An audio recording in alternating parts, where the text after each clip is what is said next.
Hey everyone, it's Andrew from MAO Magic, and I have here the Philips Hue Tap Switch.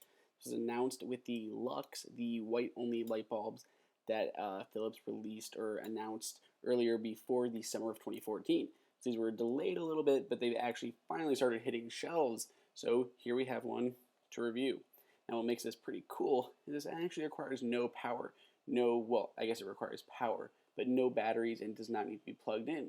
Simply getting its power from the kinetic energy of you actually pushing the switch, which does mean it's a little bit harder than just like tapping it. So it's not like some fancy like capacitive or touchscreen. You actually have to press this in a little bit, but it requires no power, so it's pretty cool. Now this is basically a scene selector. There are 4 different scenes, including off if you'd like it. The backplate itself is removable, and I swear not only does it come off a lot easier than it looks, I am much stronger than I am appearing right now as I'm trying to remove this. It works a lot better when it's actually mounted to something and not simply on the back of the switch itself.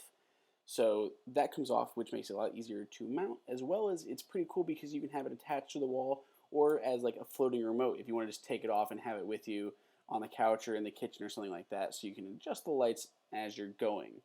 So we're going to go ahead and mount ours right now. So I'm going to go ahead and take off the backing from our 3M wall mount strips here, which is pretty standard to any of those kind of pull off, clean your wall type strips. As you can see, it's labeled top, so we know exactly which way is up on our little guy. We're going to mount ours here next to our current light switch. Make it super easy for us. So we're going to go ahead and center this vertically, horizontally, all that kind of fun stuff. Hopefully it is level. We're going to go ahead and press those down. And you want to hold those down really well, make sure that's nice and stuck on there before you try twisting this at all.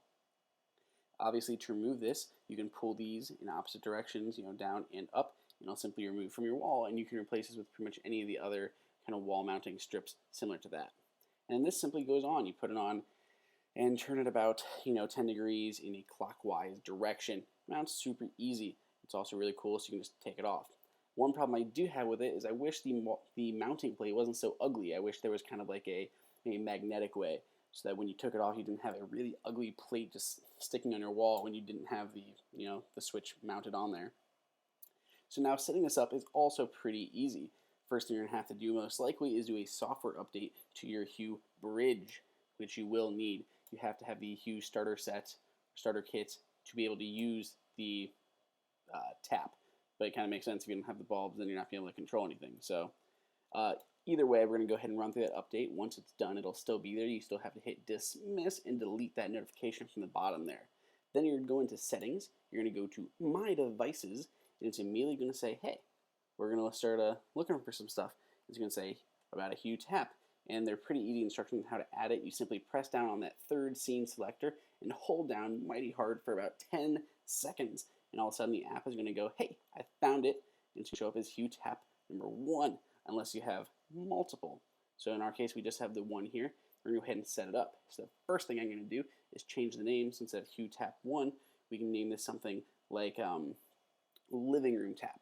So we can have one for the living room, one for the kitchen, one for the bedroom, so you can turn off many different lights without ever having to grab a phone.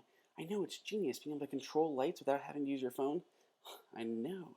Now we can go through and change all these different scenes as well. So they're technically 4 scenes, even though most likely you're going to want one of them to be off. So that's what the one there at the top is, generally the off one. And we're going to go ahead and set these up, the 2, 3, and 4, stuff like energize, concentrate, and relax modes. And it'll tell you how many light bulbs are set up for each one. You will have to set up the scenes before you can set up the tap. So make sure you pick out your scene first, then program it. Once you're all set, you're going to hit save in that top right hand corner. It's going to go ahead and save those settings to your system. And that's it. You're all set up and good to go. It's very easy to do, if not a little bit clumsy, but I don't think anyone's going to get too confused. That's pretty much it. You do have to make sure you press down a good bit there. If you saw when I pressed that, it's not just like a tap. You have to literally push a little bit so you make sure you're actually generating that energy to power this little guy. This thing runs $59, which is not cheap for just a way to control your really expensive light bulbs. But if you're looking at a way to control your hues for guests or other people who are over, this is a great option. Make sure you can check it out. It's on the Apple Store as well as Amazon. Any questions, throw them up in the comments. Other than that, subscribe, and I'll see you guys all next time.